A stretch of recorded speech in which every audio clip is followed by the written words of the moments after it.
Welcome to Talk to the Future, where the future of sales isn't predicted, it's built. Each episode features real conversations with the operators, marketers, and innovators driving what's next. From AI and automation to the strategies that are converting right now. No fluff, just what's working. All right, we're back here in beautiful sunny Las Vegas at LeadsCon. I'm Mr. Bigley. Tell us about yourself. What brings you out here today? So I'm Brian Stacey, the CEO and founder of Decision Science. We are a direct mail targeting firm, right? So just direct mail? Not just direct mail, but mostly direct mail, right? So probably 90% of our business right now is direct mail.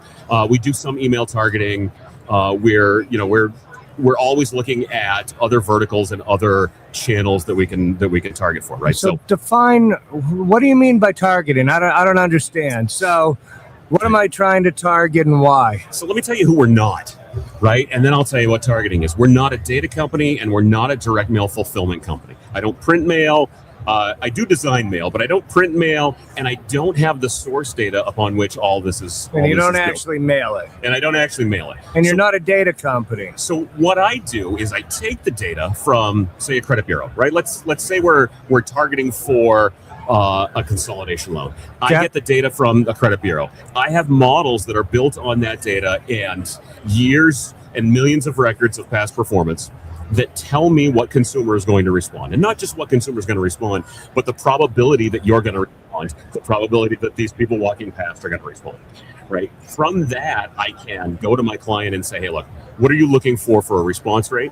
What are you looking for average amount of the loan underwritten, et cetera, right? And we can model that all out for them and say, these are the best 450,000 consumers for you to send mail to that will get you the most amount of return. Now, why is that important? Why not just send it to everyone? So if you send it to everyone, which we've done, not everyone, but we've done a bunch of random tests where we send, a few 100,000 records out to everyone, the zip code, everyone, population. Yeah. And on average, for that particular product, right, for a consolidation loan product, your average response rate for a random test is 29 basis points. So 0.29% response.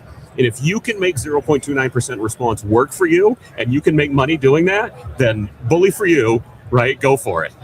Most people can't do it because the economics depends on the offer and if you're a direct buyer or not, and right. The economics don't work out for most people at that response rate, and so that's not their close rate either. Right. That's the response rate. Right. The close rate is the close rate varies somewhere wildly. between 1% and 20%. Yeah, or higher. We've seen some shops that have worked with us have done 25% close. Which is a combination of their sales team being really good at what they do. I hear a lot of people tell me, "Oh, we close everything."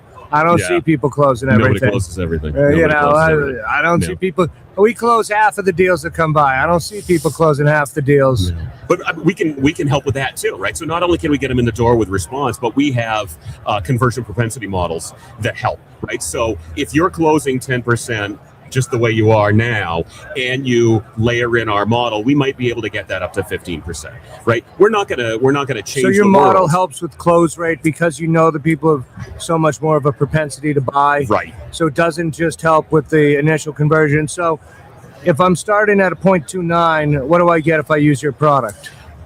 Well, I mean, it all depends on the offer that you're making, but in general, our conversion propensity models will usually add another 25 to 50% on whatever it is your close rate is today. So if you're closing at 10%, that can go up to 12.5 to 15, right? Yeah, forget about close rate. What about response rate?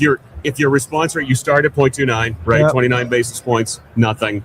If you mailed 400,000 pieces and you were operating in all 50 states today, we could get you a response rate of about 1% on that same offer. So almost 4x. So about 4x. And it goes down, the response rate decreases with the volume, right? Because we choose the best at the top and then we work our way down, right? So 500,000 isn't going to be 1% response rate. It's going to be, 92 basis points response rate. And 600,000 is going to be 90 basis points response rate, but it's still more response. Oh, a ton more. That's all.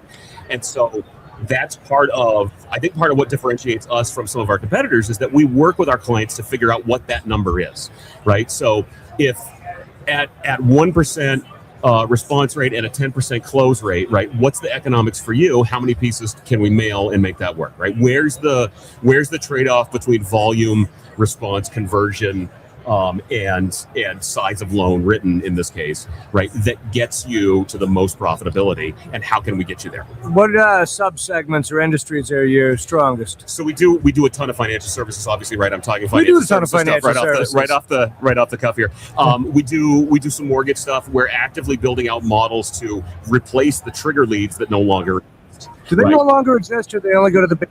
So I thought it would still go to Chase and Bank of America and those only guys. if you have a pre-existing relationship, right? So if you've got a Chase mortgage, Chase can hit you right on. What if I have a leads. Chase bank account? If you have a Chase bank account, that's a little bit greater, but probably they can still get you, right? What we're trying to do. What if you have a credit card? That's a good. I don't know the answer to that question.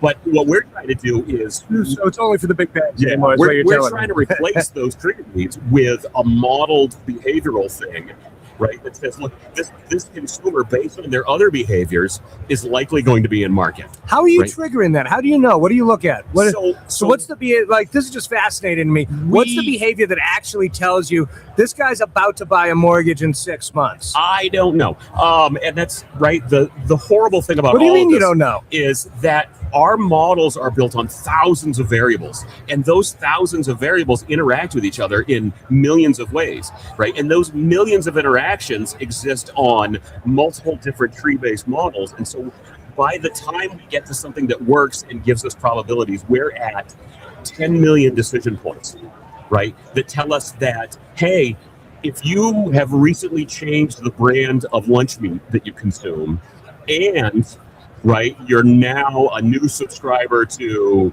AARP magazine, and you tend to buy premium gas, and right, it's this sort of thing that's well beyond what a human could sit down and figure out from these thousands of variables.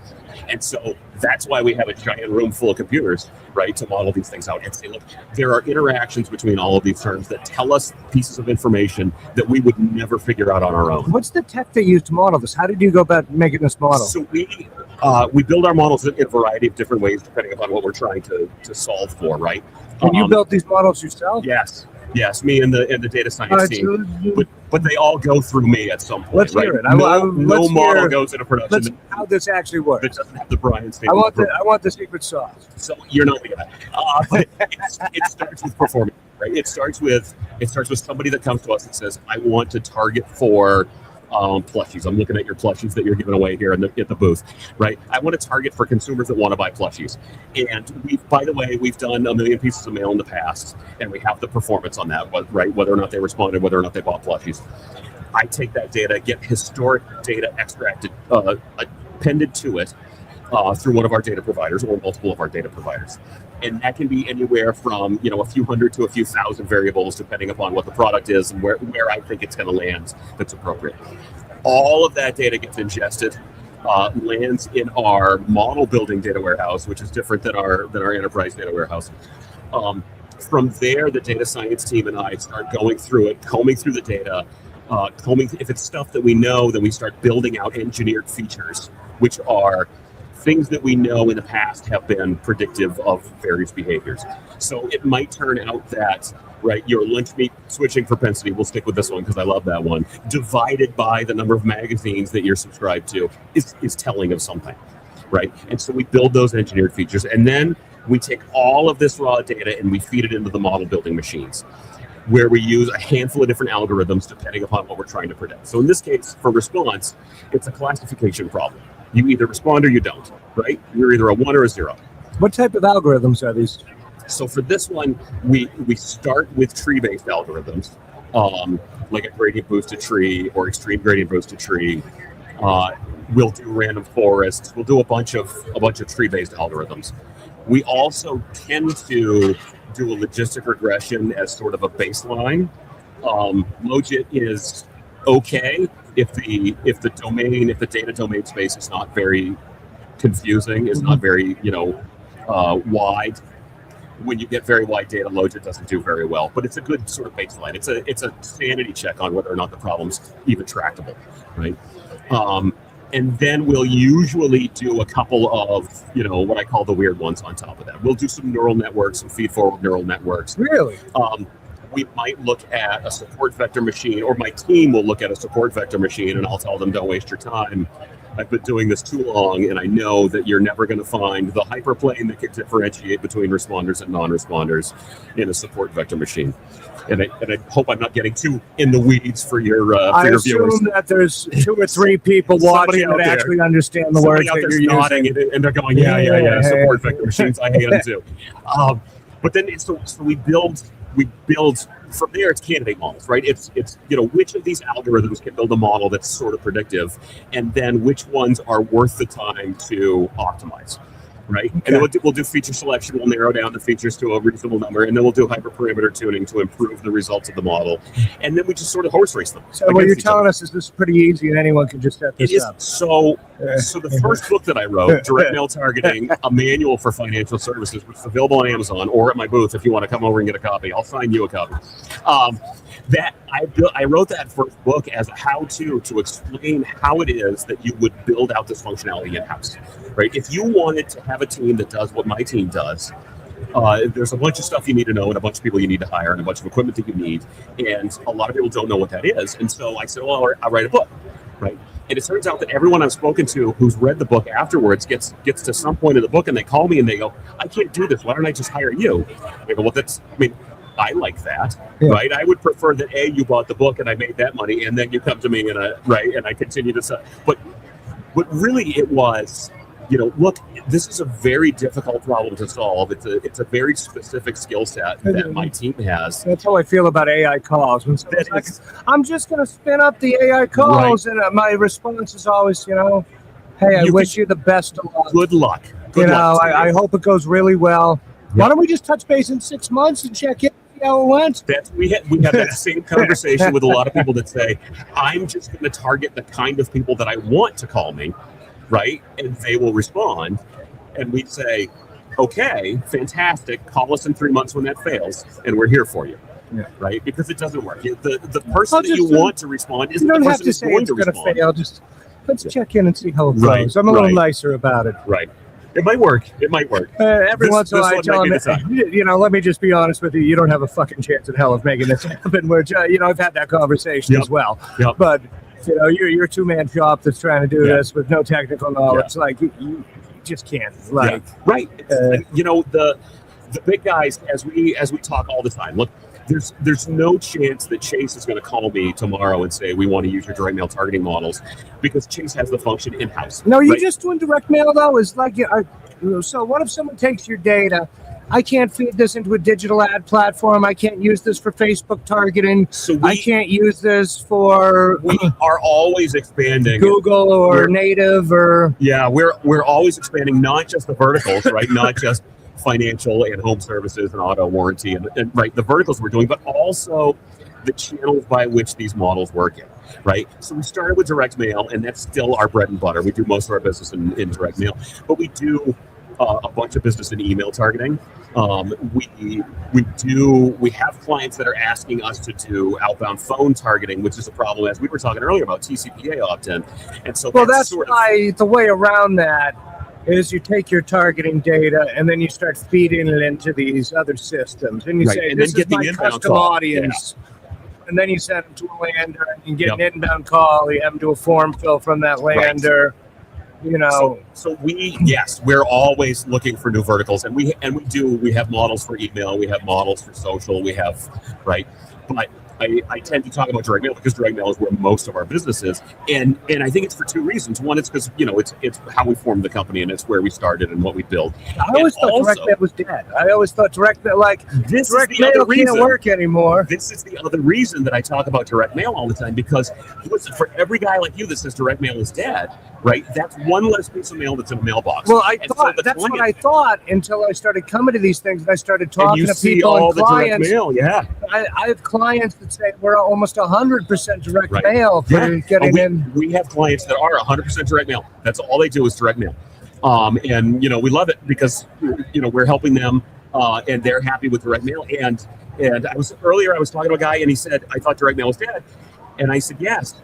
And then he said something about, because he never sees junk mail in his mailbox. And I said, that's perfect, because if I put a piece of mail in your mailbox, it's the only one, right? And you're gonna I'm read not it. competing with 15 other pieces of junk mail. And if I've done a good job and the outer envelope is compelling to get you to open it, Yep. right? And I've done a good job of designing the piece, which we have a creative team in-house that does this, the same approach, a data-driven approach to creative.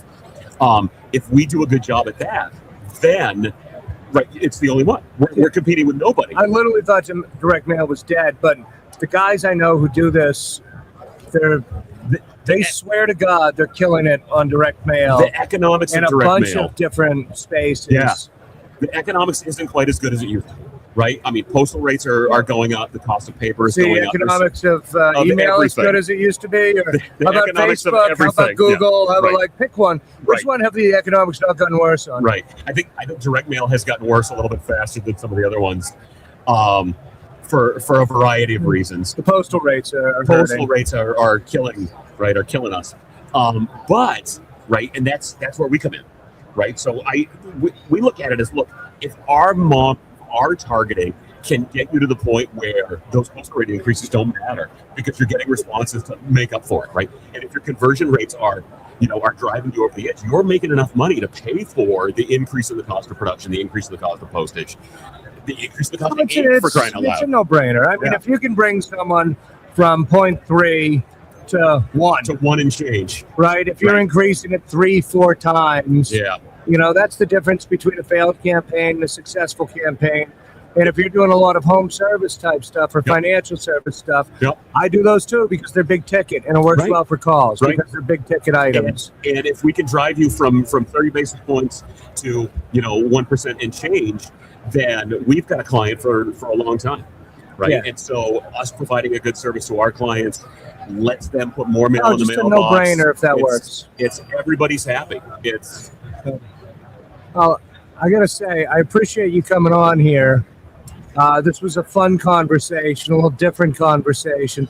Why don't you tell everyone where to find you? so Decision Science. You can find us online at decisionscience.llc.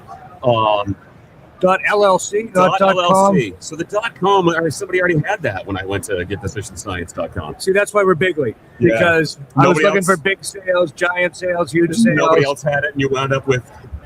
So we've got a bunch of domains, but most of them are too hard to say. I think so one wound of them, they wanted to charge us like $100,000 or something. Yeah, that And then was we put an LY decisionscience.com. on the end, Yep. and Yep, that was and decisionscience.com. then you have Bigly. So our .com is decisionscience.llc.com, and then we said, well, no one's going to remember that, so let's do decisionscience.llc, and then everyone can remember that. So they both work, right? That's the easiest one. You can find us online. You can find my books on Amazon if you search for me, Brian Stacey.